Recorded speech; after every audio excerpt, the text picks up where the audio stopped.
नमस्कार, मैं हूं नरेश शर्मा।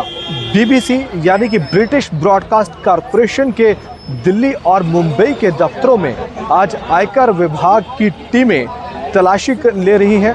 हालांकि आयकर विभाग के सूत्र इस कार्रवाई को सर्वे करार दे रहे हैं। आयकर विभाग के सूत्रों का कहना है कि बीबीसी अंतर्राष्ट्रीय टैक्स में गड़बड़ी के जो आरोप हैं वो बीबीसी पर लगे हैं और उसी के तहत उसी के सिलसिले में ये जो सर्वे है वो किया जा रहा है। आपको बता दें कि इस समय हम बीबीसी के दिल्ली के दफ्तर में मौजूद हैं। इसी जो बहुमंजिला जो इमारत है, इसी इमारत के 5वें और 6ठे फ्लोर पर 5वें और 6ठी मंजिल पर बीबीसी का दफ्तर है। और इस समय इस जो बीबीसी का जो दफ्तर है उसके अंदर आयकर विभाग की जो टीम है वो मौजूद है। कई घंटों से आयकर विभाग के अधिकारी बीबीसी के दफ्तर के अंदर हैं और बीबीसी के जो कर्मचारी हैं उनको अंदर या बाहर आने की मनाही है। उनके जो फ़ोन्स हैं वो भी जब्त कर लिए गए हैं। हालांकि बीबीसी की तरफ से भी एक प्रतिक्रिया आई है। बीबीसी का कहना है कि आयकर विभाग के अधिकारी उनके दफ्तरों में हैं और वो अधिकारियों को पूरा सहयोग दे रहे हैं। वहीं इस मामले को लेकर आज सियासत जो है वो भी काफ़ी गरमाई हुई है। भारतीय जनता पार्टी और विपक्ष में जो है आरोपों और प्रत्यारोपों का जो दौर है वो शुरू हो गया है। कांग्रेस की अगर बात करें तो कांग्रेस ने इस आयकर विभाग की इस कार्रवाई को अघोषित आपातकाल करार दिया है। कांग्रेस का कहना है कि पहले बीबीसी ने डॉक्यूमेंट्री बनाई, उस डॉक्यूमेंट्री को सरकार की तरफ से बैन कर दिया गया और अब बीबीसी के खिलाफ जो कार्रवाई है ये एक अघोषित आपातकाल है।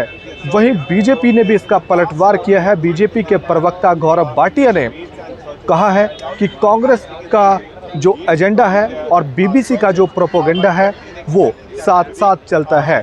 गौरव भाटिया ने बीबीसी को दुनिया की सबसे भ्रष्ट और बकवास संस्था करार दिया है।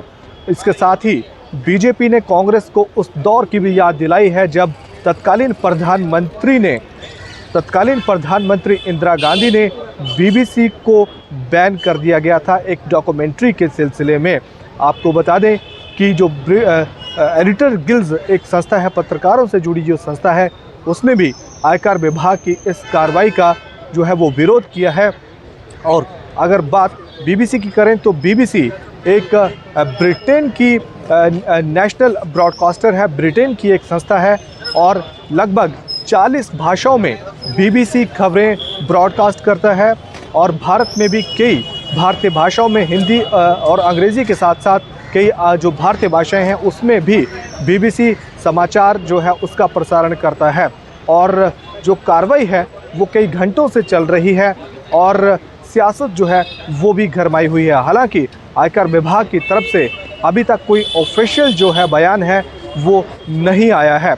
आपको बता दें कि बीबीसी की तरफ से हाल ही में एक डॉक्यूमेंट्री जारी की गई थी और वो डॉक्यूमेंट्री 2002 के गुजरात दंगों और प्रधानमंत्री नरेंद्र मोदी को लेकर थी और सरकार ने उस डॉक्यूमेंट्री को बैन कर दिया था।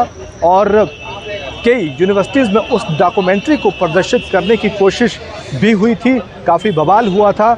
और जो विपक्षी दल हैं वो अब ये आरोप लगा रहे हैं कि उस डॉक्यूमेंट्री के चलते जो सरकार की तरफ से बैन कर दी गई है, उसी डॉक्यूमेंट्री के चलते जो सरकार है वो बदले की भावना के तहत कार्रवाई कर रही है और बीबीसी जैसी संस्था के खिलाफ कार्रवाई कर रही है।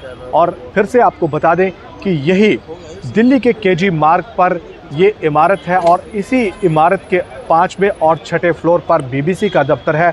यहाँ पर पिछले कई घंटों से जो आयकर विभाग के अधिकारी हैं वो मौजूद हैं। अभी तक कोई आधिकारिक तौर पर जो प्रतिक्रिया है वो आयकर विभाग की तरफ से नहीं आई है।